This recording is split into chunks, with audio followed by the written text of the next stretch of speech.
మీకే సమర్పించాడు వేడుకుంటున్నాం తండ్రి. ఆమేన్. అందరికీ వందనాలు.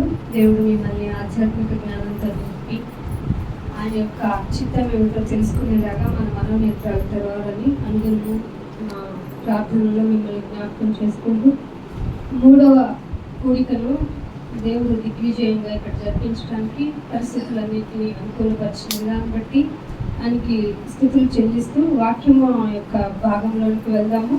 వాక్యము మనకి చాలా ఇంపార్టెంట్. ఇక్కడ పరిస్థితుల యొక్క అనుగుణం కన్నా మన జీవితం దేవునికి ఇంప్లిమెంట్ చేస్తే తప్ప మనము దేవుని దగ్గరికి వెళ్ళలేము. అందాక దేవుడు మనకు అర్థం కాదు, పైగా మనకు ఒక పనిష్మెంట్ అనిపిస్తుంది. మన జీవితంలో ఏం తెలుసుకోవాలో అది తెలుసుకోకుండా జీవితాన్ని ముగిస్తే నష్టపోయేది మనమే. అందుకే ప్రపంచవ్యాప్తంగా మనుషులకి అర్జెంటుగా వినపడుతున్న ఈ యొక్క ఘంటికను, అంటే ఈ ప్రమాద ఘంటికను మనం జాగ్రత్తగా గమనించుకుంటే తప్ప మనము గ్రహించుకోలేము. ఎందుకు అన్ని చోట్ల అన్ని విధాలుగా అందరూ భక్తి మార్గాల్లో వినపడుతుంది కదా. దీని మన యొక్క క్రైస్తవ్యము అనేటువంటి మార్గముల ద్వారా వినపడే ప్రత్యేకత ఏంటి అంటే ఇది దేవుని మాట, దేవుని ఘంటిక, దేవుని హెచ్చరిక, దేవుని యొక్క ప్రేమ, దేవుని యొక్క ఆలోచన, దేవుని యొక్క ఇష్టము. కాబట్టి ఈ ఆలోచనని మనస్సులో కలిగించిన రత్నకి దేవుడు మరింత బ్లెస్సింగ్ ఇవ్వాలని అనుకుంటున్నాను. మన ఆలోచన ప్రకారం మనం వెళ్దాం అనుకుంటాం. మన జీవితంలో మనం ఏదో ఒక ప్రణాళికను పెట్టుకుంటాం, మనం ఏదో మనకున్న షెడ్యూలింగ్ చేసుకొని మన ఇష్టానుసారంగా ఉందాం అనుకుంటాం, దానిలో తృప్తిని వెతుక్కుంటాం. ఇలా పరిస్థితులు మనకి తారుమారవుతాయని మనం గ్రహించాం. అది లైఫ్ అంటే. పరిస్థితులు తారుమారైనప్పుడు కూడా దేవుణ్ణి వదలకుండా ఉండటమే భక్తి అంటే. మిగతా భక్తి అని చెప్పుకునే మార్గాలు అని చెప్పుకునేటువంటి వేస్ అన్ని ఎలా ఉంటాయి అంటే, ఆయన అంటే నీకు ఆపదొస్తే మొక్కోవాలి, నీకు కలిసి రావడానికి మొక్కోవాలి, లేదంటే నీకు ఏదైనా కోరికను తీర్చుకోవడానికి మొక్కోవాలి అని అనుకుంటారు. దేవుడి దర్శనం ఎందుకని ప్రతి ఒక్కరిని బయటకు వెళ్ళిన తర్వాత అడగండి, బయట వాళ్ళు చెప్పే సమాధానాలు ఇవే. కానీ ఒక క్రైస్తవుల దగ్గర నుంచి వచ్చే ఆన్సర్ ఏంటో తెలుసా? మేము పరలోకం వెళ్ళాలి, దేవుని దగ్గరికి తిరిగి వెళ్ళాలి. ఈ మెచ్యూరిటీ కనుక మీ అందరికీ ఉంటే, నేను దేవుణ్ణి ఎందుకు పూజిస్తున్నాను, నా గృహంలో ఎందుకు కూడిక, నేను చర్చికి ఎందుకు వెళ్తున్నాను, ఇవి మనకి అస్సలు బోర్ కొట్టవు. నాయన నా ఆశ్రయదుర్గం నువ్వే. ఎందుకంటే చేసిన వాళ్ళకి ఇప్పుడు మనకున్న ఎలక్ట్రికల్ ఐటమ్స్ ఉన్నాయనుకోండి, ఫర్ ఎగ్జాంపుల్ ఆ టీవీ ఉందనుకోండి, ఆ టీవీని నేను బాగు చేయగలనా? ఎందుకని? నేను మ్యానుఫ్యాక్చరర్ కాదు. సో వెంటనే పిల్లలు ఏం చేస్తారు, ఇంట్లో వాళ్ళు తీసుకొని ఆ కంపెనీ యజమాని ఎవరు ఎన్నుకున్నారో ఆ సర్వీస్ సెంటర్ ఎక్కడుందో అక్కడికి మాత్రమే తీసుకెళ్తారు. అలాగే మనుషుల్ని నిర్మించడం అనేది సామాన్యమైన కట్టడాలకి చెప్పం, మహా నిర్మాణాలైతేనే నిర్మించాము అంటాం. దేవుడు కూడా మన గురించి చెబుతూ మిమ్మల్ని నిర్మించాను అన్నాడు. నిర్మించడం అంటే ఒక మూత్రపిండాన్ని తయారు చేసుకోలేం, ఒక గుండెని తయారు చేసుకోలేం, ఒక కిడ్నీని తయారు చేసుకోలేం, గుండెని ఏమి, ఈవెన్ మన ఈ బ్లడ్ ఉంది కదా, 3 లీటర్లో 5 లీటర్లో ఎక్కువ ఉంటుంది కదా, ఆ 3 లీటర్ల బ్లడ్ను కూడా తయారు చేసుకోలేకనే మన డోనర్స్ని పెట్టుకున్నాం. ఎవరిని? మళ్ళీ మనిషిని. సో ఇది మనుషుల చేత అయ్యే నిర్మాణం అయితే కాదు. ఈ నిర్మాణాన్ని చేసింది ఆయనే. ఆయన చేస్తూ అన్నట్ట నా పోలిక అంటే నువ్వు బయటకు కనపడే తెలుపు, నలుపు, చామంచాయ, నీగ్రో అలాగా కాదు, కలర్ విధంగా కాదు, నీలో ఉన్న ఆత్మ గురించి ఆయన పరితాపం. ఎందుకంటే అది ఆయన నుండి వచ్చిన భాగం. ఆయన వచ్చిన భాగము అయినప్పుడు ఆయనలాగే భూమి మీద ప్రవర్తించాలిగా. ఎస్, అదే చెప్పాడు, నేను మనుషులను చేసినప్పుడు యథార్థవంతులుగానే చేశాను, కానీ వాళ్ళకి ఇండివిజువల్ గా థింకింగ్ చేసుకునేటువంటి వివేచన జ్ఞానాన్ని నేను ఇచ్చాను. అంటే స్వతంత్రాన్ని ఇచ్చాను, ప్రైవసీని ఇచ్చాను, మంచిదేదో చెడ్డదేదో తెలుసుకునేలాగా నేను అన్ని జంతువుల కంటే ఎక్కువ వివేచననిచ్చింది మనిషికే. అందుకే జంతువులు ఏది సైక్లింగ్ లేవు, జంతువులు ఏవి ఏరోప్లేన్ ఎక్కవు, వాటికి సంబంధం లేని నాలెడ్జ్ అది ఒక మనిషి మాత్రమే. మనం ఏం చేస్తామంటే అధిక తెలివి ఎక్కువై మన కార్టూన్లోనో లేకపోతే మన ఏఐ యూజ్ చేసో ఒక కోతి ఇలా చేస్తే ఎలాగా, ఒక డ్రైవింగ్ చేస్తే, కార్ డ్రైవింగ్ చేస్తే దాని ఎమోషన్ ఫీలింగ్ బయట పెడితే అది ఎలా ప్రవర్తిస్తుంది చూసి ధరిస్తాం అంతే, కానీ దానికి ఆ ఫీలింగ్స్ లేవు. మనుషులలో ఉన్నట్టు దానిలో ఆత్మ లేదు. బైబిలే చెప్పింది, జంతువుల్లో రక్తము ప్రాణము మాత్రమే ఉంటాయి, దాన్ని దాటి మనిషిలో ఉండేది ఆత్మ. ఆత్మ ఎవరిచ్చింది? తాను దయచేసిన దేవుని యొక్క నుండి అని చెప్తుంది బైబిల్. దయచేయబడిన దేవుడి యొక్క నుండి వచ్చిన ఆత్మ ఎలా బిహేవ్ చేయాలి? దేవుడు ఎలా చెబితే అలా వినాలి. కానీ మనుషులంటే వివిధ తంత్రములు, తంత్రం అంటే మ్యాజిక్, అంటే అవ్వదు, జరగదు, కానీ చేసింది అయ్యింది అన్నట్టు భ్రమపడే విధానాన్ని మనిషి ఇంప్లిమెంట్ చేసుకున్నాడు. లోకం అంతా గమనించిన మనిషికి నేను మరణాన్ని ఎలా జయిస్తాను కదా, అందుకనే నేను హోమింగ్ చేస్తాను, దాచుకునే విధానాన్ని కనిపెట్టుకుని లక్షలు కాదు కోట్లు పెడుతున్నారు వాళ్ళ శవాల్ని వాళ్ళు దాచుకోవడానికి. ఆ దాచుకునే ప్రాసెస్ ఎందుకయ్యా అంటే ఏదో ఒక రోజు నేను తిరిగి బ్రతుకుతాను. ఎస్, బైబిల్ కూడా అదే చెప్పింది, ఏదో ఒక రోజు నువ్వు తిరిగి బ్రతకటం కాదు, లేస్తావు, లేపేవాడిని నేనే అంటుంది 1 కొరింథీ పత్రిక 15వ అధ్యాయం. ఇంటికి వెళ్ళి చదవండి. నేను మీకు చెప్పేది ఏంటంటే మన విధానం, మన విశ్వాసము అనే దాన్ని నేను ఎందుకు గట్టిగా నమ్మి మీరు కూడా నమ్మాలని చెప్తున్నానంటే మనిషి తిరిగి లేస్తాడు. ఈ భూమి మీదే కొంతసేపు మనకి జీవితం ఉంది. టైం ఎవరికి? దేవుడికా? దేవుడా నేను ఇంత టైంకి వస్తున్నానన్నావు, ఇంత టైం నీ దగ్గర స్పెండ్ చేస్తానన్నావు, ఎవరికి? మనకే కదా. దేవుడు కాలానికి అతీతుడు, కాలంలో ఆయన ఉండడు, కాలాన్ని దాటి ఉంటాడు. ఇన్ఫాక్ట్ విశ్వాన్ని, ఈ విశ్వగోళాన్ని దాటిన వాడు ఆయన. అందుకే ఆయన తన ఆకారాన్ని మీకు మన ఎస్టిమేషన్ లో గుర్తు చేయడానికి, మీరు నాకు టెంపుల్ చేయాలనుకుంటున్నారు కదా సొలొమోన్, ఏం చేస్తావు తెలుసా? నీకు వచ్చిన ఇన్ఫర్మేషన్ ఇస్తున్నాను, నేను నా ఆకారం చెప్తా విను. భూమి నేను పెట్టుకునే, నా కాలు పెట్టుకునే పాదపీఠం, ఆకాశమే మరి ఎక్కడి నుంచుతావు? నాకు ఎక్కడ ఏ టెంపుల్ చేస్తావు? మనిషి ఎంత పిచ్చివాడంటే నన్ను పెట్టాలంటే అని నా మీద భక్తి అని చెప్పి, మీరు చూడండి చాలా చోట్ల ఇంత చిన్ని రూమ్, అసలు నీ చేయి కూడా పట్టని రూమ్ లో ఒక స్టాట్యూట్ ఫిగర్ ని పెట్టేసి ఆయనే దేవుడు, మీరు మొక్కేయండి, దానికి ఏం చేస్తారు? కొబ్బరికాయ కొడతారా, ఇంకేం కొడతారు, ఏం చేస్తారో చేయండి. దేవుడు అడిగాడా? కొబ్బరికాయ ఎక్కడి నుంచి వచ్చింది? అన్ని కాయల్లో కూడా టెంకాయని ఎందుకు యూజ్ చేస్తాం తెలుసా? వాటర్ ఎవరు ముట్టుకోరు దాని లోపలికి, బయట దానికి ఉన్న ఫ్లెష్ ఉంది కదా, వెరీ వైట్. నీ మనసు కూడా అలా ఉండాలని చెప్పాడు దేవుడు. మేము రావాలి అయినా అది చాలా కష్టమైంది. సో నేను ఎలా వస్తానంటే, నా దగ్గర ఉన్న ఒక కాయ ఉండింది, నీళ్లతో నేను అభిషేకించాలి కాబట్టి ముట్టని వాటర్తో నేను అభిషేకించాలి, అది నువ్వు యాక్సెప్ట్ చేస్తావు కదా అని నేను ఏం చేస్తాను, కాయతో నిన్ను కొట్టి ప్రసన్నం చేసుకుంటానని నా భక్తిని చూపించాడు. దేవుడు అన్నాడు, మనుషులు బలులు అర్పించటం కన్నా, మేకలు ఇవ్వటం కన్నా, మీరు ఇంకేమో ఇద్దాం అనుకున్నా మీ హృదయం నాకు ఇంపార్టెంట్ అన్నాడా లేదా? హృదయం ఇంపార్టెంట్. అందుకే ఒక మాట చూపిస్తాను చూడండి. అపోస్తుల కార్యము 17వ అధ్యాయము, అపోస్తుల కార్యము 17వ అధ్యాయము 28 చదవండి. మనం ఆయన యందు బ్రతుకుచున్నాము. ఏంటండి ఇలాగ ఏ దేవుడు చెప్పాడు చెప్పండి? 17వ అధ్యాయంలో మనము ఆయన యందు బ్రతుకుచున్నాము, చలించుచున్నాము. ఏంటంటే చలించడం అంటే నువ్వు ఏ యాక్టివిటీ చేస్తున్నావు? నడుస్తున్నావా, చూస్తున్నావా, తింటున్నావా, పడుకుంటున్నావా? ఇవన్నీ చలనములు, ఇవన్నీ చలనములు.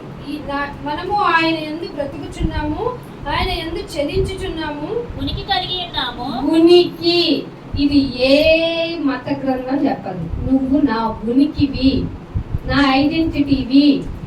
అర్థమైందా మీకు? నా ఉనికివి, నా ఉనికి కలిగి ఉన్నాము. అటువలే మనం ఆయన సంతానమని 27వ వచనం 17వ అధ్యాయం 27వ వచనం. తన్ను వెతుకు నిమిత్తము, అక్కడ చదవండి. తనను వెతకాలి. ఏం చేయాలట? అదేంటి, ఎక్కడో క్షేత్రం ఉండదా, ఎక్కడో పెద్ద గట్టు ఉండదా, ఎక్కడో పెద్ద కొండ ఉండదా ఆయన దర్శించుకోవడానికి? లేదు. నువ్వు వెతకాలి అంటే నువ్వు వెతికితేనే దొరికేవాడు ఆయన. అంటే వెతికితే దొరుకుతాడంటే దాక్కున్నాడా? అదేం లేదట. నన్ను వెదుకు నిమిత్తము నిర్ణయ కాలం. ఎవరికి కాలం? ఎవరికని చెప్పాను ఇందాక? మనకే. నీకు ఒక నిర్ణయం, నిన్ను పుట్టించి భూమి మీద వేసి నీకు ఒక నిర్ణయ కాలం పెట్టాడు. ఈ లోపు నీ వేలో నువ్వు వెళ్తావు, కానీ నీకు నా స్వరం వినపడుతుంది. నా స్వరం విన్నప్పుడు వాట్ ఈస్ దిస్, ఎందుకు ఈ వాయిస్ వినపడుతుంది, ఎందుకు ఈ మాట వినపడుతుంది అని నువ్వు థింక్ చేయడానికి నిర్ణయ కాలము. ఒకవేళ నువ్వు భూమి మీద పుట్టగానే నీ అతి తెలివిని ఉపయోగించి చెట్టును చూసో, పుట్టను చూసో, పామును చూసో, పౌరను చూసో, లేదంటే ఒక జంతువుని చూసి నువ్వేమన్నా మెస్మరైజ్ అయిపోయి, లేదంటే ఆకాశ మండలం మీద ఉన్న శక్తులను చూసి నువ్వు ఇంకా మైమరిచిపోయి దండం పెట్టేస్తావేమో. ఇది కూడా బైబిల్లో ఉంది, రిఫరెన్స్ ఉంది. ఇక్కడ టైం అయిపోతుంది. సో మీకు ఇవన్నీ మిమ్మల్ని మీరు మైమరిచిపోకుండా ఉండటానికి, మీ అంతటా మీరు ఆలోచించుకోవడానికి ఒక నిర్ణయ కాలం నీకు ఫిక్స్ చేశా. అందుకే నువ్వు భూమి మీద ఉన్నావు. ఇది నిర్ణయ కాలం. నువ్వు జీవిస్తున్నావంటే దేవుడు నిన్ను నిర్ణయించి భూమి మీద పెట్టిన కాలం. ఈ నిర్ణయ కాలము వారి నివాస స్థలము యొక్క పొలిమేరలు. నీ నివాస స్థలం అంటే నువ్వే. నువ్వు నివసించేది ఎట్లా? ఎక్కడ నివసిస్తావు? నీ ఇంట్లో అని చెప్పుకో. నీ ఇల్లు కాదు, నువ్వే. నీ శరీరమే నీ నివాస స్థలము. నువ్వు వేరు, నీ ఆత్మ వేరు. ఆత్మ ఎవరిచ్చారు? తాను దయచేసిన దేవుని దగ్గరికి వెళ్తుంది. శరీరము మట్టి కాబట్టి మట్టిలోకి వెళ్తుంది. ఇది గమనించే మన వాళ్ళందరూ తీసుకెళ్ళి ఎక్కడ పెడతారు మనల్ని? అదేంటి బంగారంలో పాతెట్టరా, గంధం చెక్కలో పెట్టి మరి కాల్చి పడేసిన. ఇది శరీరము, నివాస స్థలము. ఇది ఈ శరీరాన్ని దేవుడు ఏం చేశాడట? నీ నిర్ణయ కాలానికి నివాస స్థలములకి పొలిమేర పెట్టాడని. పొలిమేర, నువ్వు హద్దు. నీకొక హద్దు. చూడాలంటే నీ కన్ను మామూలుగా మన కన్ను 7 రంగులనే గుర్తిస్తుంది, కానీ ఉన్న ఈ రెటీనా ఉంది తెలుసా, దీనిలో దాదాపు 1,000,000 రకాల మన రంగుల షేడ్స్ ని గుర్తిస్తుంది. ఇది ఒక పొలిమేర. ఫర్ ఎగ్జాంపుల్, పొలిమేర నువ్వు జంప్ చేయాలంటే నీ యొక్క క్యాపబిలిటీ ఆఫ్ బాడీని బట్టి, నీ స్ట్రెంగ్త్ ని బట్టి అంతవరకు ఇంతవరకు దూకగలవు. అదే ఆత్మ అనుకో, దానికి జంపింగ్ తో పని లేదు. ఇక్కడ ఉండాలంటే ఇక్కడ ఉండొచ్చు, అక్కడ ఉండాలంటే ఎక్కడికైనా ప్రత్యక్షమై మనకు చూపించింది ఎవరు చెప్పండి? ఇది నమ్మలేని నిజం. నమ్మలేని నిజాలని మనకి ఏవో టీవీలో వస్తాయి కదా, అవి కాదు. నమ్మలేని నిజం ఏంటంటే, మొట్టమొదటిగా పునరుద్ధానం పొందిన యేసు ప్రభు వారు నా సమాధి ఖాళీ అని చూపించి మరి 3వ దినం లేచి నేను ఎక్కడికైనా వెళ్ళగలను. జస్ట్ మనకి టెస్టింగ్ లాగా ఇచ్చిన కొన్ని సందర్భాలు ఏంటి? శిష్యులు భయపడుతూ బాధపడుతూ ఒంటరిగా ఉంటే తలుపు గడి వేసిన వచ్చేసేంత క్యాపబిలిటీ ఉంది ఆత్మకి. మీరు మీ జ్ఞానం లోకంలో ఉన్నప్పుడు ఇంతే కనుక నేను ఇక్కడ వరకే చెప్పగలను. ఆ తరువాత ఏమవుతుందో మనకి ఇప్పుడు తెలియదు అని చెప్పాడు ఆయన తమ్ముడైనటువంటి యోహాన్ గారు. సో మన ఆత్మ గురించే మనం ఆలోచించాలి. ఆత్మకి ఏం కావాలైతే? రక్షణ కావాలి. చాలా మంది అంటారు రక్షణ గురించి తప్ప అన్ని చెప్పండి. బైబిల్లో ఏముందండి? దేవుడు ఎందుకు వచ్చాడండి? దేవుడు ఆలోచన ఏంటండి? ఏం లేదు. మీరు వచ్చి నా గుడికి వచ్చి మీ పుల్లిస్తారా, మీ కాయిస్తారా, మీ గుడ్డిస్తారా, అవి కాదు. మీ హృదయము కావాలి అన్నాడు. దానికి ఏమో పెద్ద వింతైన రోగం అంటది. వింటావంటే నేను విన్నంట, తింటావంటే తింటానంటది. ఎంత తింటావంటే అన్లిమిటెడ్ అంటది. అన్లిమిటెడ్ ఎక్కడ దేనికి వచ్చింది అనుకుంటున్నారు? శరీరానికి. ఆత్మ ఇక చాలును అంటది, కానీ శరీరం ఇంకా చాలేదు. ఎన్ని రోజులు పెడతావు? ఎన్ని రోజులైనా పెట్టు. చచ్చే క్షణాన్న కూడా దాని కోరికను తీర్చుకుంటానంటది. మీకు రీల్స్ లో ఒక వ్యక్తి గురించి వచ్చింది. 96 ఏళ్ల ముసలి వ్యక్తికి నీ ఆఖరి కోరిక అంటే ఏం చెప్తారు సామాన్యంగా? ఏముంది నాయన, నా పిల్లలందరినీ ఒకసారి చూస్తాను అంటాడా? అంటాం కదా, అనుకుంటాం కదా. కానీ ఏమడుగుంటాడు తెలుసా? సిగరెట్ కావాలి నాకు అని అడిగాడు. మనిషి తన పాపానికి ఎంత బానిసైపోయాడో తెలుసా? మీకేమన్నా అర్థమవుతుందా? అదే ఉంది తప్పు. అతను ఏదో ముసలివాడు ఆఖరికి వచ్చి తీర్చుకుంటానన్నాడు. అబ్బే, మనకి తప్పు కాదు. బానిసైపోయావే ఇన్ని విధాలుగా. పోనీ అదేమన్నా నీకు స్ట్రెంత్ ఇస్తుందా?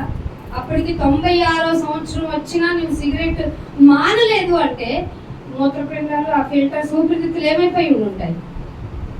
పైగా నువ్వేమో ఆపరేషన్ బెడ్ మీద ఉన్నావే అంటే మరణము వచ్చి నిన్ను తీసుకొని వెళ్ళిపోయే వరకు నీ యొక్క జీవితం ఎందుకో నీకు తెలియలేదంటే మనిషి ఎలా బ్రతుకుతున్నాడు, ఎందుకు బ్రతుకుతున్నాడు, అసలు ఏ విధానం కోసం ఇక్కడికి వచ్చాడు? ఆస్తులు సంపాదించుకోవడానికి అవసరం లేదే. అందుకోసం మన కష్టం అంతా ఇక్కడ ఎందుకు దారిపోయాలి? కాదే, మరి ఎందుకు వచ్చావు? నా కొరకు భూమి మీద నువ్వు ఎలా బ్రతికి చూపిస్తావు? In the lake of God, God నిన్ను వదిలిపెడితే నువ్వు ఎలా బ్రతికి చూపిస్తావు? అలా వచ్చిన వాళ్ళే 900 కోట్ల మంది దేవుడు చెయ్యి విడిచిపెట్టబడిన వారి లోకంలో ఉన్నారు. అర్థమవుతుందా? మనం అంటాం దేవుడు తోడుగా ఉన్నాడు, దేవుడు తోడుగా ఉన్నాడు. నువ్వు ఎందుకు రాయించాడు? మీకు అర్థమైందా? నువ్వు ఒంటరివి అని ఫీల్ అవుతావు కాబట్టి. ఈ యొక్క లోకపరమైనటువంటి వ్యాధి, బాధ, రోగం, కష్టాలు, కన్నీళ్లు, వీటన్నిటి అసలు నేను ఎందుకు పుట్టాను, నేను చస్తే బాగుండు కదా అనేంత వరకు నిన్ను తీసుకువెళ్తున్న ఆ శక్తి యొక్క తంత్రాన్ని తెలుసుకొని నువ్వు మారాలి. నీకు ఒక పొలిమేర ఇచ్చాను, ఆ పొలిమేరలో నిర్ణయ కాలం ఇచ్చాను, నువ్వు తెలుసుకోవాలి, నన్ను గుర్తించాలి అని చెప్తుంది బైబిల్. ఇంకా తర్వాత చదవండి. ఆయన మనలో ఎవరికి నేను పాపినేనా? అవును. నువ్వు ఎప్పుడు మారుతావా? నేను దేవుని మాటని ప్రకటిస్తున్నాను. అవును, ప్రకటిస్తున్నా కూడా తోడుగా ఉంటాడు, ముచ్చట పడిపోతాడు ఆయన. ఎందుకంటే నువ్వు మారాలని కదా నీకు తోడుగా ఉన్నాను. ఆయన ఇన్విజిబుల్, అందుకే కనిపించరు. ఆయన నువ్వు అనుకున్న ఆకారంలో అస్సలు కనిపించరు. వైటనింగ్ డ్రెస్సింగ్ కోడ్ అనేది మనిషికి మాత్రమే. ఆయన ఎందుకు తెల్లని వస్త్రంలో చూసానని భ్రమపడతాం? ఆ వెలుగుతోటే వచ్చిందని చెప్పాడు. సాక్షాత్తు యేసు ప్రభు వారే వెలుగు దూతగా వచ్చాడు, వాడు భూమి మీద పడిపోయాడని చెప్పాడు. కానీ మనిషి ఏం చేస్తున్నాడు తెలుసా? దేవుని కూడా చిన్న ఆకారంగా ఊహించుకొని ఆయనకు ఒక స్ట్రక్చరల్ రూపం ఇచ్చి, అదిగో నాకు తెల్లని వస్త్రాల్లో కనిపించదే, ఇంకే కలర్ వాడిని ఇష్టపడ్డా?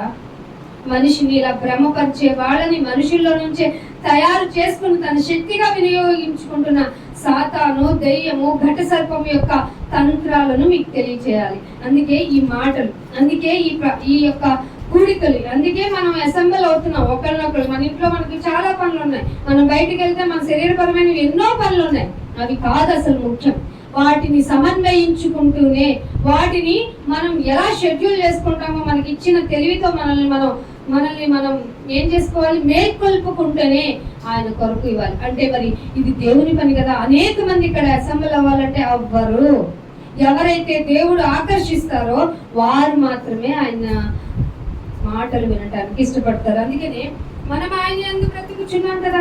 ఈ మాట ఎవరు తెలుసుకుంటారు? బయట వాళ్ళకి తెలియదు. నిన్ను ఎలా బ్రతుకుతున్నారు అంటే కష్టపడ్డాను, కష్టపడి బ్రతుకుతున్నాము.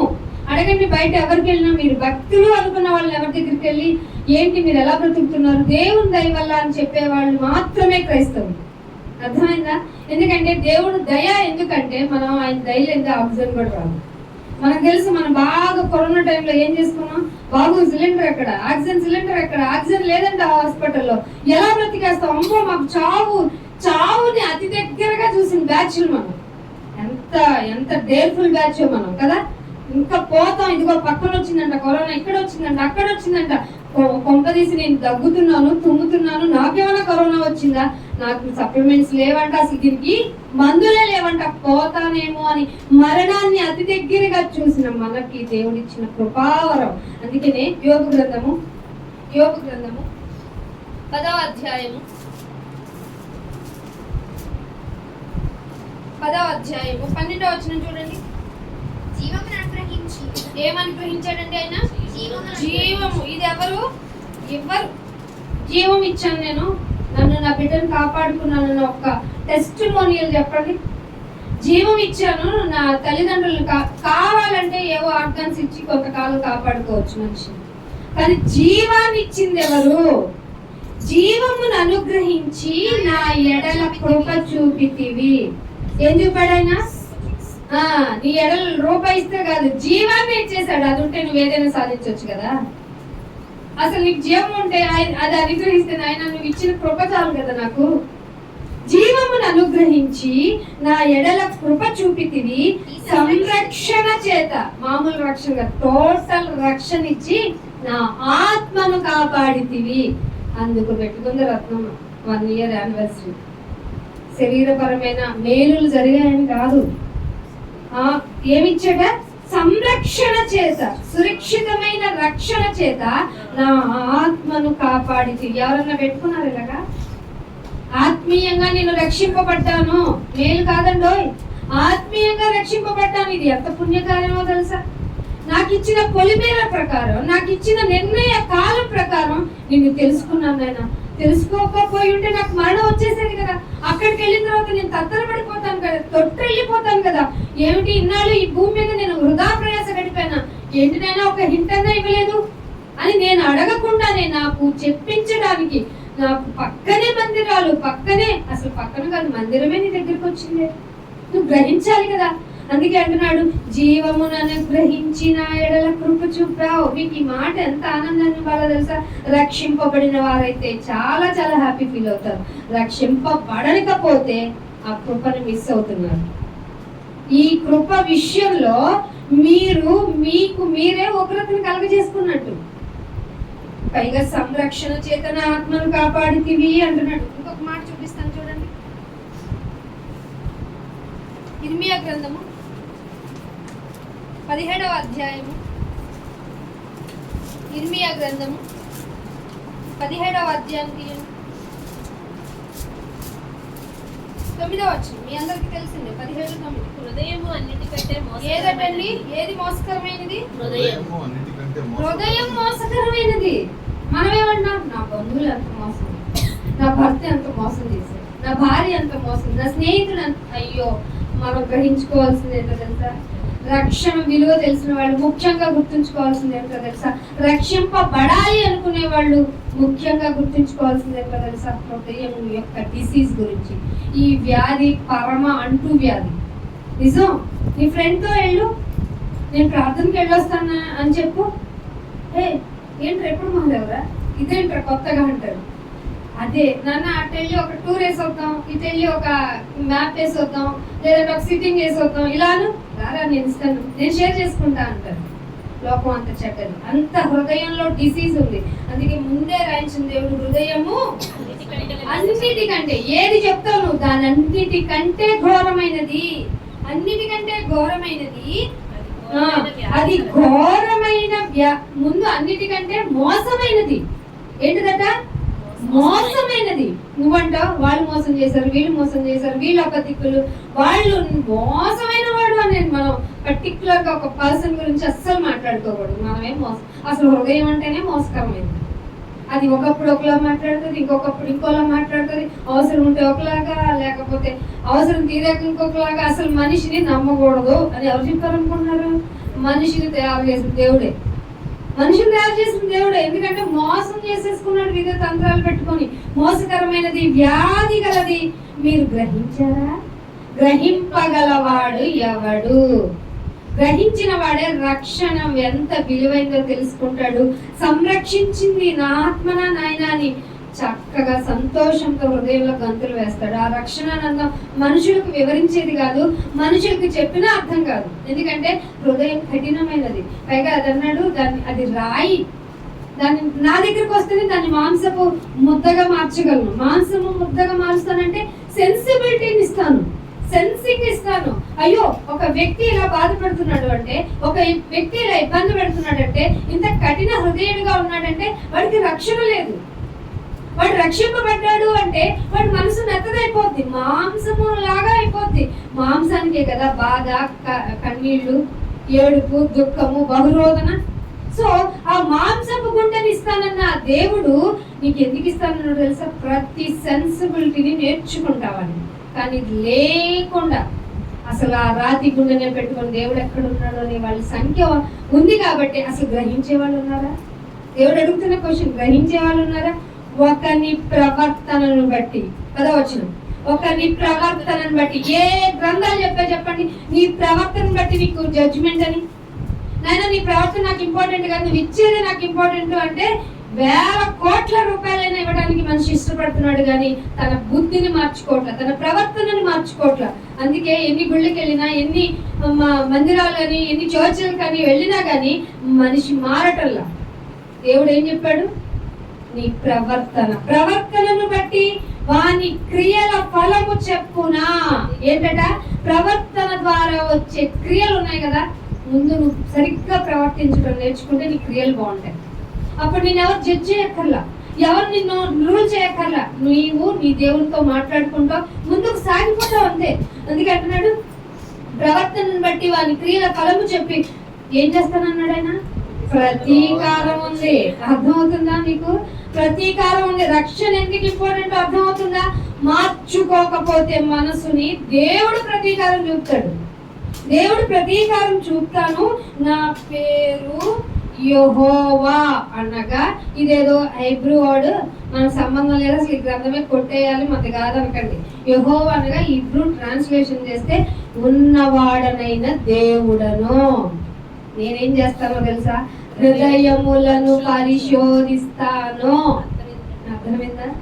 హృదయాన్ని పరిశోధిస్తాను, అంతరింద్రియములను. అంతరంద్రియము వేరు, హృదయం వేరు. అంతరంద్రియంలో అంటే నీ కన్ను, ముక్కు, కాలు, చెవి, ఈవెన్ చర్మం కూడా కదా. ఈ అవయవాలు ఎలా సెన్సిబుల్ అవుతున్నాయి, దేనికి సెన్సిబుల్ అవుతున్నాయి? న్యాయమైన కోరికలను అడుగుతుందా లేదా? అన్యాయంగా ఎక్కడైనా దురాశ జీవితాన్ని గడపాలనుకుంటుందా? ఇది నేను పరీక్షించేది. నువ్వు ఇచ్చే కానుకలు కాదు, నువ్వు వచ్చే అటెండెన్స్ వైజ్ చర్చ్ అసెంబ్లీ కాదు. అర్థమవుతుందా? కాబట్టి హృదయాన్ని పరీక్షించే దేవుడికి ప్రణమిల్లాలా అవుతా? ఖచ్చితంగా ప్రణమిల్లాలి. అందుకే ఇంకో మాట చూపిస్తాను. సామెతల గ్రంథం 16వ అధ్యాయం. సామెతల గ్రంథం 16వ అధ్యాయం 18వ వచనం చూడండి. నాశనమునకు ముందు గర్భము నడుచును. ఏం నడుస్తుందంటండి? నాశనము. ఎక్కడికి వెళ్తారు? నాశనం అంటే ఎక్కడికి వెళ్తారు? మీరు తిరిగి రాజాలని ప్లేస్. బాబాయ్ నా వల్ల కాదు, మళ్ళీ మార్చుకుంటానేనైనా. ధనవంతుడి గురించి మీకు అందరికీ తెలుసు కదా. ఎందుకు ప్రేయర్ చేశాడు? తిరిగి రాలేవు అని మనకి చెప్పబడింది కాన్వర్సేషన్లో. ఎవరు చెప్పారండి? అప్పుడు విశ్వాసులకు తండ్రి. నాయన కుమారుడా, నీ జీవిత కాలంలో నీకు ఇష్టమైనట్టు, మీరు ఇంటికి వెళ్ళి లోకసువార్త చదవండి, 16వ అధ్యాయమో 15వ అధ్యాయమో ఉంటుంది. నీ జీవిత కాలంలో నీకు ఇష్టమైనట్టు అంటే బ్రతకూడదా? అస్సలు బ్రతకూడదు. ఆయనకి ఇష్టమైన ఫార్మేట్ ఒకటి. మనకి ఎక్కడికైనా వెళ్ళామనుకోండి, బ్యాంక్ అకౌంట్ ఓపెన్ చేయాలని, ఈవెన్ జాబ్ ప్రొఫైల్కి, జాబ్కి వెళ్ళిన తర్వాత వాళ్ళు ఒక ఫార్మేట్ ఇస్తారు. నాకు ఇష్టం వచ్చినట్టు నేను ఫిల్ చేసి ఇస్తానంటే కుదురుతుందా? అవుతుందా? అవ్వదు. ఖచ్చితంగా వాళ్ళు అడిగిన ఇన్ఫర్మేషన్ వాళ్ళు అడిగిన విధానంలోనే ఇవ్వాలి. నేను రాయను, నాకు ఇస్తారో లేదో జాబ్ వెళ్ళిపోమంటారు అంటామా? అనో. అలాగే అది అంతా కరెక్టే కదా, వాళ్ళు ఇచ్చినట్టే కదా మనం ఇవ్వాలి అని నువ్వెంత బాగా చెప్పగలవో దేవుడు కూడా అంటున్నాడు, నువ్వు నీ జీవితంలో నాకు ఇష్టమైనట్టు బ్రతకాలి. దానిలో నీకు ఉండకూడదు ఏంటో తెలుసా? గర్వం. ఎందుకు గర్వం గురించి మాట్లాడాడు దేవుడు? ఎక్కడ పుట్టిందో తెలుసా ఈ గర్వం? ఎనిబడి? అక్కడ పుట్టింది. నేనే కదా దేవుడి తర్వాత ఏముంది అని తనలో తాను గర్వించిందంట. అంతే, వెంటనే కిందకు వస్తుంది. గర్వించే హృదయం ఎక్కడ ఆయన ఎదుట ఉండడానికి వీలేదు. ఆయన సర్వవ్యాపకుడు, సర్వాంతర్యామి కాదు, సర్వవ్యాపకుడు. వ్యాపకుడు అంటే నువ్వు అనుకోని ప్లేస్ లో కూడా వ్యాపించగలిగిన మహాశక్తి. ఆయన ఇష్టము, ఆయన రూల్స్. అందుకని ఆయన రూల్స్ లో కూడా ఒక మాట అంటాడు, నా యొక్క ఉద్దేశాలు నిన్ను క్షేమాభివృద్ధిని కలగజేస్తాయి కానీ నీకేం హానికరం చేయవురా నాయన, నువ్వు విను అంటే మనం బెక్కమొహాలు వేసుకుని నాకు వెరీ బోరింగ్ ఈ సబ్జెక్ట్ అంట. కానీ మనం మన శరీరాన్ని కొట్టుకోవాల్సింది ఆయన మాటలతోనే. అందుకంటున్నాడు నాశనానికి ముందే గర్వము. ఈ గర్వాన్ని కనుక తీయకపోతే నువ్వు వెళ్ళిపోయేది నాశనానికే. పడిపోవటానికి ముందే అహంకారమైన మనస్సు. ఏ విషయంలో అహంకారం? డబ్బుందని అహంకారం నేను పట్టించుకోడు. ముందు ఆయన్ని యాక్సెప్ట్ చేయని అహంకార మనసు, ఆయన ఒప్పుకొని నీ హృదయపు గర్వాన్ని చూసి ఆయన నిన్ను పడేస్తాడు. ఎక్కడికి పడేస్తాడు? నాశనంలోకి తీసుకెళ్తాడు. ఇది నిజంగా నీకు చెప్పాలా? అవును. ఒకరోజు ఆయన దగ్గరికి నువ్వు ఆత్మగా వెళ్ళినప్పుడు, ఏమిటైనా నాకు ఒక్క మాట చెప్తే నేను ఇంతిస్తే మారేదాన్ని కదా, ఇంతిస్తే నేను మారే నీ యొక్క విలువలు తెలుసుకుని బ్రతికేవాడిని కదా, నాకెందుకు చెప్పలేదు నువ్వు అని ప్రశ్నించే పెద్ద తెలివైన వాళ్ళం కదా మనం. అందుకనే చేయించాడు, అందుకే చెప్పిస్తున్నాడు, అందుకే మందిలో నీ దగ్గరకు వచ్చింది. ఈ కుటుంబానికి కూడా రక్షణ చాలా అవసరం. మనం ఏ విధమైన ఆలోచనలు పెట్టుకోకుండా కళ్ళు మూసుకొని రక్షణ తీసుకోవచ్చు. అంత మంచి ఫెసిలిటబుల్, అంత సూటబుల్ దేవుడు మనకి. నేను నీ హృదయానికి, ఆయన ఎక్కడున్నాడు? నీకు సమీపంగా ఉంటానన్నాడా? చదివాము మనం. ఆయన నువ్వు అక్కడికి వస్తే నా దర్శనం కలుగుతుందని ఏమని చెప్పాడా? ఆ కొండ ఎక్కువ నీకు దొరుకుతానన్నాడా? లేదు, నీకు సమీపంగా ఉన్నాను, పొలిమేరలు పెట్టింది నీకే, నువ్వు ఒక్కసారి నన్ను వెతుకో, నీకు నేను కనపడిపోతాను. కనపడటం అంటే ఆత్మతో ఆత్మ ఎలాగైనా కనపడుతుంది. ఇది ఒక భక్తుల పీక్తనం పిచ్చితనం అనుకోకండి. దేవుణ్ణి అనుభవించడం అంటే ఆత్మగా నువ్వు రక్షణ పొందితే తప్ప కనపడదు. అందుకే అంటున్నాడు, ఇంకో మాట చూపిస్తాను. యాకోబు పత్రిక 1వ అధ్యాయము 8వ వచనం చూడండి. యాకోబు పత్రిక 1వ అధ్యాయము 8వ వచనం. దీనుడనైన సహోదరుడును తనకు కలిగిన ఉన్నత దశయందు అతిశయింపవలెను. ధనవంతుడైన సహోదరుడు 7వ వచనం చదవమ్మా. యాకోబు 1వ అధ్యాయం. అట్టి మనస్సుడు ద్విమనస్సు కూడా. బాబు నాకు ఆపద వచ్చింది, వచ్చేస్తాను. ఆపద లేదు, కొంచెం నెమ్మదిగా ఉంది, నేను పోతాను. ఏంటమ్మా రావట్లేదంటే డ్యూటీ పని ఉంది. ఇవి కాదంట. ద్విమనస్సు కూడా అని చెప్పాడు అంటే 2 విధాల మనస్తత్వాన్ని దేవుడు ఒప్పుకోడు. అదే ప్రకటన గ్రంథానికి వచ్చేసరికి ఓపెన్ అయిపోయాడు ఆయన. నీవు వెచ్చగా అయినా ఉండు, చల్లగా అయినా ఉండు. ఆయన ఇచ్చాడు సజెషన్. లోకంలోకి వెళ్ళిపో, చల్లగా వెళ్ళిపో. వెచ్చగా ఉంటావా నా దగ్గరికి వచ్చే ఫుల్ ఫీల్ గా నా దగ్గర ఉండు. నులివెచ్చగా ఉన్నావు అనుకో ఏం చేస్తాను? చెప్పండి, మీరు చెప్పండి. నేను చెప్తే బాగుంటుంది. వేస్తాను అవసరం. విమనస్సు కూడా సమస్త మార్గాల్లో, నువ్వు లోకపరమైన మార్గమైనా సరే చూడండి, ఈ మనసు స్టేబుల్ గా ఉండదండి, ఈవిడ మనసు స్టేబుల్ గా ఉండదండి. ఎప్పుడు ఏం మాట్లాడతారో తెలియదు, ఎప్పుడు ఏం మాట్లాడతారో తెలియదు. అస్థిరంగా ఉంటాయి తన ఒపీనియన్స్ అన్ని బాగోలు మనమే చెప్పుకుంటాం. అలాంటిది దేవుని విషయంలో 2 మనస్తత్వాలతో నువ్వు వచ్చావనుకో అసలు నీ మార్గాల్లో అంత అస్థిరుడు అంట. నీ మార్గాల్లో అంతా అస్థిరత వస్తుంది. కనుక ప్రభు వల్ల నాకేం జరుగుతుంది? 2 మనస్తత్వాలు పెట్టుకుని నువ్వు గుడికి వచ్చిన, ఆయన వెతికిన, నాకేమన్నా దొరుకుద్దా అని తమకేమైనా దొరుకుద్దా అని తలుచుకోమాకన్నా మీకు ఒక ఇన్ఫర్మేషన్. ఇది పూర్తిగా వస్తే నా దగ్గరికి రా. లోకంలో ఉంటారా వెళ్ళిపో, కానీ తర్వాత ప్రమాదం ఉంది చూసావు. ఆ ధనవంతుడే సాక్షి. నీకు చన్నీళ్లు కాదు, కొంచెం ఒక చుక్క కాదు, చుక్క కన్నా వేలి చివరనున్న డ్రాప్ అడిగాడు. తన వేలి కొనను ముంచి నా దాహాన్ని తీర్చమన్నాడట ధనవంతుడు. అవ్వదు నాన్న. ఏమన్నాడు? మీకును మాకును మధ్య పెద్ద దాట లేకుండానట్లు. అంటే ఇక్కడే దాటలేము, ఆత్మైన కూడా దాటలేని స్థలాలు ఉన్నాయి నరకంలో ఉండే వాళ్ళకి. ఆ దాటలేని అగాధ స్థలంలో నీకు హెల్ప్ చేయడానికి ఏ మంచోళ్ళు రారు. అప్పుడు ఏమడిగాడో తెలుసా ధనవంతుడు? నాకు ఒక 5 సహోదరులు అప్పుడు గుర్తొచ్చాడు. అంతకుముందు ఎక్కడన్నా సందర్భంలో నా సహోదరులతో ఆయన డిన్నరింగ్ అని చెప్పాడా? చెప్పనే లేదు. ఎదురుగా ఉన్న లాజర్ని ఏమైనా పట్టించుకోలేదు. మీరేం చేస్తారంటే అర్జెంటుగా మా 5 సహోదరులకి వెళ్ళి భోజనాలు పెట్టించండి, తినకాన్ని పెట్టాడా? ఏం చెప్పాడు? సహోదరులకి ఎలాగైనా ముందు లాజర్నే పంపించండి. ఎందుకంటే చచ్చిన వాడు వెళ్ళి చెప్తే తప్ప వాళ్ళు నమ్మరు కదా. చచ్చినాడు వెళ్తే, లాజర్ వెళ్తే మళ్ళీ ఇంకో దయ్యమని ఒక ప్రాపగండా చేస్తాడు. అందుకే నేను ప్రణాళిక ఎప్పుడేసాను తెలుసా? జగత్తు యొక్క నువ్వు వేయలేవు. నీ టైం టేబుల్ పిచ్చిది. మన లైఫ్ లో మనం టైం టేబుల్ వేస్తాం. ఈ ఇయర్కి కావాలి, ఆ ఇయర్కి కావాలి, ఇది రీచ్ అయిపోవాలి, అలా అని. నో అసలు అవ్వదు. దేవుడు ఎప్పుడు వేసాడు తెలుసా మన ప్రణాళికని? జగత్తు యొక్క పునాది వేయబడక ముందే చచ్చిన వాడిని తిరిగి లేపి మరి భూమి మీద నేను ప్రకటింప చేశాను. నమ్మావా? రక్షింపబడతావు. నమ్మని వాడికి శిక్షే. ఇంతకంటే సింపుల్ మేనర్ ఉంటుందండి. ఎంత ప్లీజింగ్ వేలో చెప్పాడండి దేవుడు. ఎంత ప్లీజ్. నీకు 10 కొరడా దెబ్బలు అంటే టుపుక్కున తినేస్తానంటావు, టుపుక్కున ఏదేదో చేసేస్తానంటావు. నాన్న నమ్మరా? రక్షణ. నమ్మవా? శిక్ష. నీకు నువ్వే జీవాన్ని మరణాన్ని నీ ఎదుట పెట్టా. నువ్వు నమ్మి తీరాలని నేను చెప్పట్లా. నీకు వివేకాన్ని ఇచ్చా, విజ్ఞతనిచ్చా, జ్ఞానాన్ని ఇచ్చా. నమ్ముతావా? రక్షింపబడతావు. నమ్మలేదా? నిత్య నరకానికి వెళ్ళిపోతా ఉంటున్నాడు.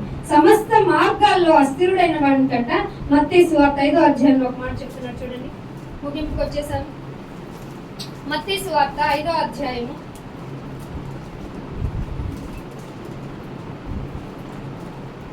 8వ వచనం.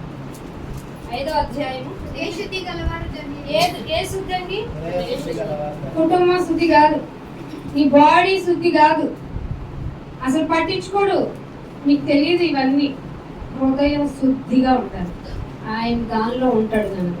దీనిలో ఒక వ్యక్తి గురించి అనాలోచితమైన ఆలోచన, ఒక వ్యక్తి గురించి అనుకోకూడని సంబంధాలు, దీనిలో ఒక వ్యక్తి గురించి కోపం, క్రోధం, ఆశ కాదు దురాశ ఇవి కలిగి ఉంటే ఆయన ఉండడు.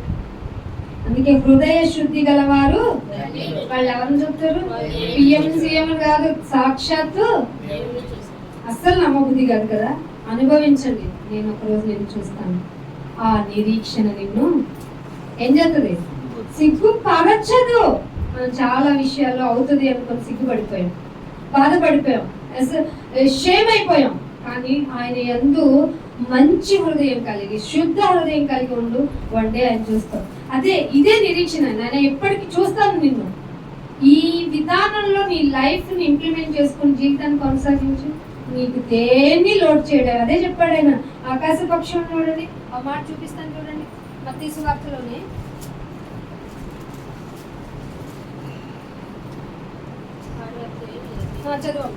ఆకాశ పక్షులను చూడండి. ఆకాశ పక్షులను చూడండి. అవి విత్తవు. ఆ పై వచనం చూడొచ్చు. పై వచనం 5వ వచనం. నేనే డైరెక్ట్ గా దేవుని కుమారుడైన నేను, దేవుని సాక్షాత్తు చూసొచ్చిన నేను మీతో ఏం చెప్తున్నాను తెలుసా? ఏం తిందాం? ఏమండి, ఇవాళ మనకు కూరలు లేవు, ఇవాళ మనకు రైస్ లేవు. అసలు మనం తినగలమా? మన బిడ్డలు పెంచుకోగలమా? ఏమి తిందుమో, ఏమి తాగడానికి కూడా చింత ఉందంటే ఎంత పిచ్చోడు మనిషి చూడండి. భూమి మీద మనుషులు ఒకటో వంతే మనుషులు బ్రతకడానికి భూమి, మిగతా అంతా వాటరే. అయినా కానీ మనిషి దేని గురించి ఆలోచిస్తున్నాడు? ఏం తాగుదాం? దొరకవ నీళ్ళు? అమ్మ మనకు దొరకవేమో. ఏమి తిందుమో, ఏమి త్రాగుదుమో అని మీ ప్రాణాన్ని గురించి, మీ ప్రాణం గురించి అయినను బట్టల గురించి కూడా ఆలోచిస్తున్నామా? అందుకేనండి ఎన్ని షాపింగ్ మాల్ ఒక్క చోట చూపించండి, ఎన్ని పెరిగిపోతున్నాయి, ఎన్ని పెరిగిపో. చెప్పుల షాపులు, బట్టల షాపులు, తిండి షాపులు. ఏది కల్తీనో ఏంటంటే కల్తీ పట్టి ఎంతమంది చనిపోయారు? 6 8 మంది చనిపోయారా? ఎందుకు మనిషి ఇంత దురాశ అంటే పాలు సరిపోవట్లే, కలిపేస్తే పోలా. కిడ్నీ పాడేది నా కిడ్నీ కాదు కదా. అందుకే ఏమి త్రాగుదుమో అని మీ ప్రాణము గురించి అయినను, ఏం ధరించుకుందామో అని మీ బట్టలు, మీ దేహం గురించి అయినను చింతొద్దు. ఇది ఎవరిచ్చారు ఈ ప్రామిస్? ఎవరిచ్చారు? మీ అమ్మ నాన్న ఎవరు? నేనేం సంపాదించి పెట్టలేదు, నా వల్ల కాదంటారు, నేను చెయ్యలేను అంటారు. ఇది తల్లిదండ్రుల ప్రేమ హద్దు మాత్రమే. దేవుడి ప్రేమ ఏమన్నా మీకు అర్థమవుతుందా? ధరించుకుందామని గాని, తాగుదామని గాని, ఆహారం కోసం గాని మీరు చింతపడొద్దు. దేని గురించి చింతపడాలి? చదవమ్మా ఆలోచన.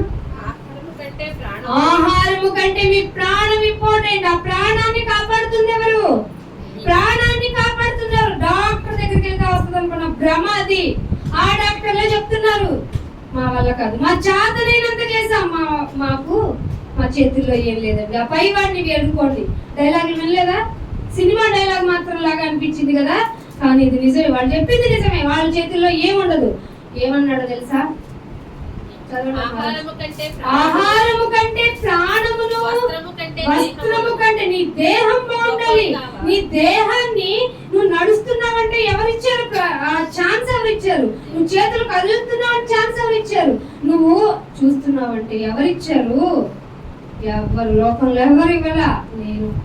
ఇవి ముఖ్యం. కాబట్టి మీరు దేని గురించి ఆలోచించమన్నాడు? నా రాజ్యము కొరకు. చదువు ఆ మాట కంప్లీట్ చేయండి. ఆహారము కంటే ప్రాణమును, వస్త్రము కంటే దేహము గొప్పవి కావా? ఆకాశ పక్షులను చూడండి. ఆకాశంలో పక్షులు ఎవరిని చూపించాడు మనకి? ఆకాశ పక్షులను చూడండి. ఎప్పుడైనా చూసామా? పొద్దున్నే లేసి ఏం చేస్తాయి? వంట, నీళ్ళు పట్టుకోవాలి.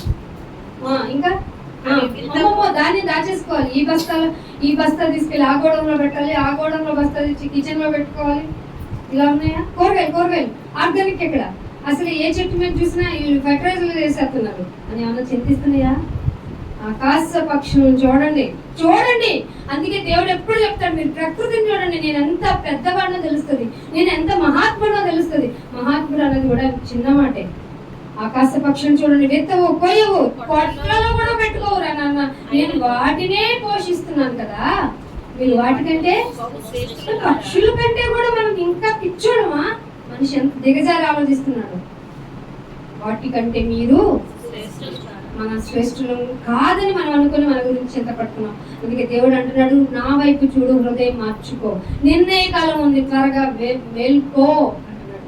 ఒక మాట చూపిస్తాను. ప్రసంగి గ్రంథం 12వ అధ్యాయం, ఇంకా 2 మాటల్లో ముగించేస్తానండి. ప్రసంగి గ్రంథము 12వ అధ్యాయము 7వ వచనం. మన్నైనది వెనుకట వలె 7వ వచనం. మన్నైనది వెనుకట వలనే మన్నైనది వెనకటి వలనే మరలా భూమికి చేరును. ఆత్మ తన దయచేసిన దేవుని మరలా పోవు కదా. అయితే మేమేం చేయాలంటే, ఆయన మీకు ముందు చెప్పాం కదా, మన ఎవరు మన్ను? మనం కాదు, మన శరీరం. ఇది మనకు తెలియాలి, మన శరీరం మన్ను. అందుకే దీనిలోకి ఆత్మ పెట్టబడిన తర్వాత అమ్మో నొప్పి, అమ్మో బాధ, అమ్మో చచ్చిపోతాను, త్వరగా నన్ను హాస్పిటల్కి తీసుకెళ్ళండి, ఎంత ఖర్చు అయినా పర్లేదు, నన్ను కాపాడండి అంటాడు. కానీ దేవుడు ఒక మాట చెప్పాడు. 1వ వచనంలో చూడండి ఏమంటున్నాడు? దుర్దినము ఒకటి ఉంది నీ జీవితానికి. ఒక భక్తుడు, లోకంలో అన్ని అనుభవించిన భక్తుడు రాశాడు, దుర్దినం ఉంది. ఆ దుర్దినము రాకముందే ఒకప్పుడు నేను వీటి కోసమే కదా ప్రాకులాడాను, వీటిని అనుభవించేద్దాం, వీటిని బాగా నేను అనుభవించడానికే కదా వీటిని సంపాదించుకున్నాను అనుకున్న వాటి వల్లే నీకు హ్యాపీనెస్ ఉండని రోజులు వస్తాయి. ఒక ఏజ్ 60-70 ఆ పర్సన్స్ వెళ్ళి అడగండి, ఒకప్పుడు మీరు ఇది సాధించాలనుకున్నారు కదా, అది సంపాదించుకోవాలనుకున్నారు కదా, మీ దగ్గర వెండి బంగారం, అయ్యో మీకు బిల్డింగ్లు, పొలాలు, మీకు ఎన్నో విలువైనవి ఉన్నాయి కదా, ఎలా ఉంది మీ జీవితం అని అడగండి. ఏం బాగాలేదండి. నిజం, ప్రాక్టికల్ గా అడిగి చూడండి. ఎందుకని? శరీరం కూర్చుంటే కాళ్ళు, నుంచుంటే ఇంకొక నొప్పి, కిడ్నీలా త్వరగా ఫిల్టరేట్ చేయాలి, గుండె ఆగాగి కొట్టుకుంటానంటాను, ఆగాగి కొట్టుకుంటానంటే నాకు శ్వాస ఆడదు, ఎప్పుడు పోతానో తెలియదు. పోనీ జీర్ణ వ్యవస్థ ఏమన్నా బాగుందా అంటే అస్సలు సాఫ్ట్ ఫుడ్ కదా, ఇంత కొంచెం లిక్విడ్ ఫుడ్ ఏమైనా ఉంటే పెట్టండి అంటారు. ఇదే దుర్దినం. ఇదే దుర్దినం అనుకుంటున్నారా? తీసుకెళ్లి మంచం మీద పడేస్తారు. మనల్ని పడేసినప్పుడు పిలిస్తే పలికే వాళ్ళు ఉంటారా? ఎంతైనా పెడతాము, ఇప్పుడే కదా వాటర్ ఇచ్చి వచ్చాను, ఇప్పుడే కదా జ్యూస్ ఇచ్చాను, నా పనులు లేవా, నా ఆరోగ్యం చూసుకోవద్దా అంటారండి. మన చుట్టూ వాళ్ళు, మన రక్త సంబంధులు, మన పిల్లలే. ఇదే దుర్దినం. ఒక క్షణంలో నీ జీవితం మారొచ్చు, ఏమైనా జరగచ్చు. అట్లా అంటున్నాడు, దుర్దినము రాకముందే వీటి ఎందు నాకు సంతోషం లేవు అని నువ్వు చెప్పే సంవత్సరాలు రాకముందే నీ ఫ్యామిలీతో నువ్వు చెప్పే, ఏది ఉన్నా సర్దుకుపోతాం, ఎలా ఉన్నా సర్దుకుపోతాం. అసలు దేవుడు అన్నాడు కదా, సింహం పిల్లలు లేమి ఉంటాయి, నేను నిన్ను లేమిగా ఉంచును, పిచ్చుకల కంటే శ్రేష్టమైన వాడివి కదా నువ్వు అని చెప్పిన ఆ దేవుని ఎదుట మన అందరం మన కుటుంబంగా కలిసి ప్రార్థిద్దాం. దేవుడు సహాయకుడు కదా, మనుషులు చెయ్యరు సరే. ఆ దుర్దినాలు మనకొద్దు. ఈ దుర్దినాలు మన జీవితంలోనికి రాకముందే, నాకు సంతోషం లేదని సంవత్సరాలు రాకముందే ఆయనకి దగ్గరైపోదామనే ఆలోచనలు కలిగిన కుటుంబాలుగా మనం ఉండాలి. అందుకే దేవుడు మనతో మాట్లాడటానికి ఆయన సమకూర్చిన రోజు ఈ రోజు. ఆయన సమకూర్చుకున్నాడు. నువ్వు వింటే నువ్వు ఎంత ఇష్టమో చెప్పడానికి ఆయన మనల్ని అందరినీ ఇక్కడ సమకూర్చి మాటలు వినిపిస్తున్నాడు. అందుకని ఒక మాట చూపిస్తాను. యోబు గ్రంథము 33వ అధ్యాయము, యోబు గ్రంథము 33వ అధ్యాయము 4వ వచనం చూడండి. దేవుని ఆత్మ నన్ను సృజించెను. నేను ఎట్లా పుట్టాను? మమ్మల్ని పుట్టించారు.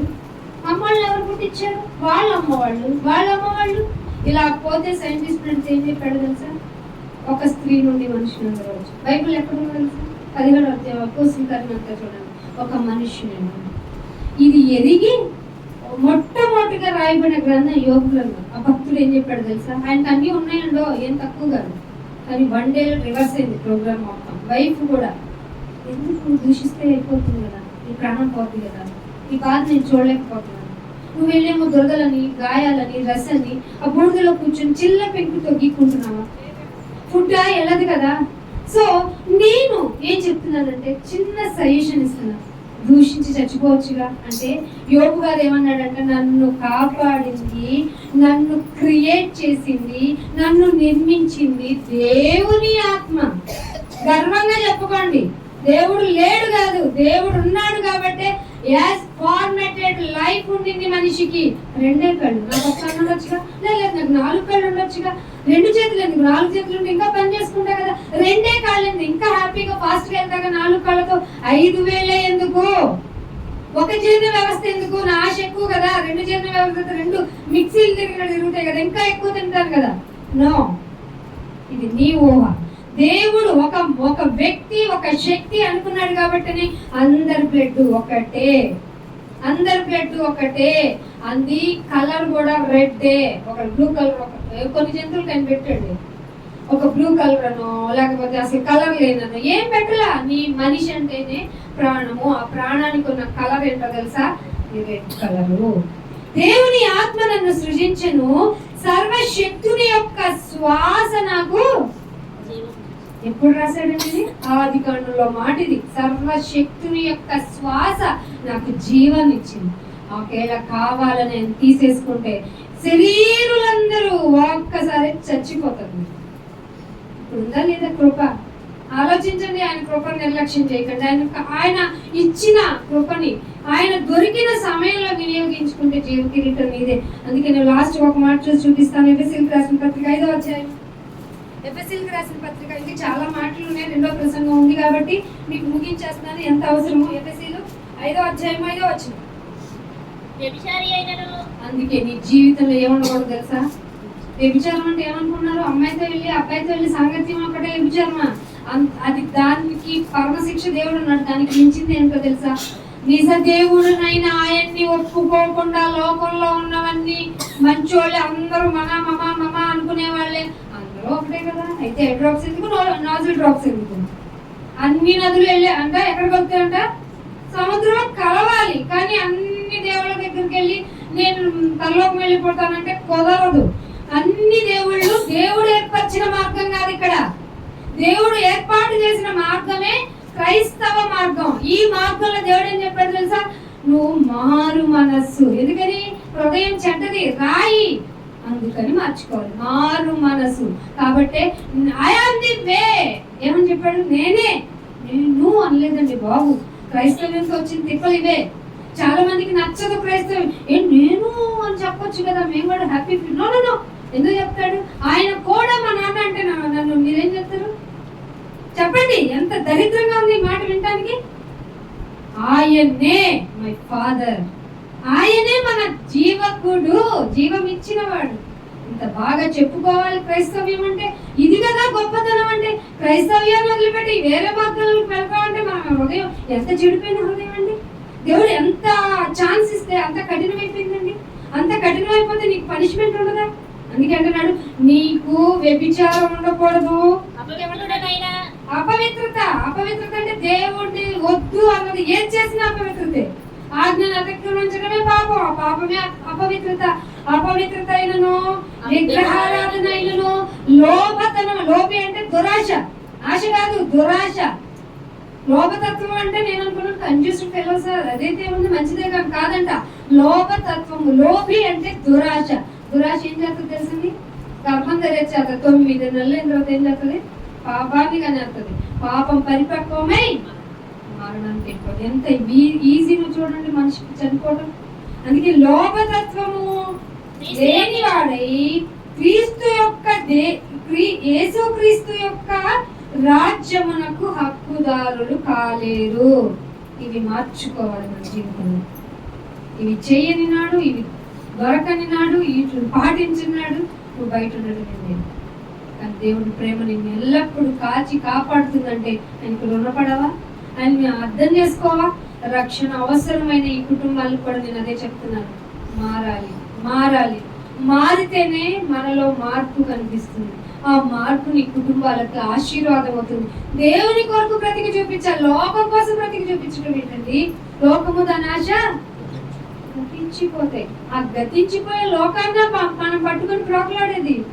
దేవుడి మాట మీకు మెల్లలేని స్వరంలో 1 సారి కాదు, 2 సార్లు కాదు, ఎన్నోసార్లు మీకు పక్కనే ఉంది. మందిరం పక్కన ఉండడం అంటే మీకు మీరు చేసుకున్న సుకృతం. దేవుడు చేసి ఇచ్చిన మనకి గొప్ప బహుమానం. సో మీరు దేవుని మాటను విని ఆయన సన్నిధిలో ఆయన కొరకు బ్రతకడానికి ప్రయత్నించండి.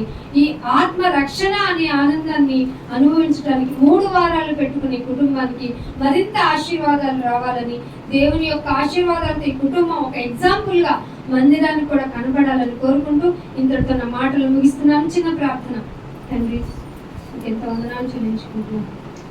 కుటుంబంలోకి నాయన మీ వాక్యాన్ని తీసుకొచ్చారు అంటే మీరే వచ్చి ఉన్నారు, మీరు దర్శిస్తున్నారు. నిర్ణయించబడిన కాలంలో పొలిమేరలు పెట్టిన మీరు మనిషి ఆలోచిస్తాడు, వెతికితే నేను దొరుకుతాను అన్న మీ మాటను మీ కుటుంబానికి తెలియజేశారు. ఆయన రత్నానికి రక్షణ ఇచ్చారు, నన్ను పట్టిస్తారు. తద్వారానే మీరు వచ్చారు. ఆయన మేము వెతికాము, మీరు వచ్చారు అనేది మాకు తెలుస్తుంది. మిగిలిన వారిని కూడా జ్ఞాపకం చేసుకుని, అంతకుని కూడా జ్ఞాపకం చేసుకుని రక్షణ ఇచ్చారు. భర్త మారవలసి ఉన్నారు ఆయన, కుమారుడు కూడా మారాలి ఆయన. మరి అల్లుడి విషయంలో కూడా మేము మీ పాదాలు చెంతకు వస్తున్నాం. మాదిరి కూడా జ్ఞాపకం చేసుకున్నాం. వారి కుటుంబాల్లో మీరుంటే అన్నీ జరుగుతాయి, మీరు మాత్రమే ఉండాలి అనేటువంటి ఒక ఆలోచన కలిగి ఒక నిర్ణయం తీసుకుని కుటుంబం నాయన మీ కొరకు నిలబడటానికి సహాయం చేయండి. మేము విజ్ఞాపన చేస్తూ ఉన్నాం నాయన. కుటుంబంకి ఏ అవసరం ఉన్నాయో ఆర్థిక పరంగా, ఆరోగ్యపరంగా, చింతపరంగా ఏ విషయాన్నైనా మీరు తీర్చగలరు అని మీరు వాగ్దానం చేశారు. అది చదువుకొని కుటుంబంనైనా నీ యొక్క క్రమశిక్షణలో నీ కొరకు బ్రతికి అనేక మంది ఇంకా మా రక్త సంబంధులందరికీ నైనా వారు ఆదర్శంగా ఉండటం, నిన్ను చూపించే విధంగా వీళ్ళ ప్రవర్తన, వీళ్ళ క్రియలు, వీళ్ళ హృదయం మారుటకు నేను మంచి మనస్సును దయచేయడానికి అవకాశం ఇచ్చినందుకు మీకు స్తుతులు చెల్లించుకుంటూ యేసుక్రీస్తు వారి పరిశుద్ధమైన నామమున ఈ ప్రార్థనను అడిగి వేడుకుంటున్నాం మా పరమ తండ్రి. Thank you all of you. God bless you.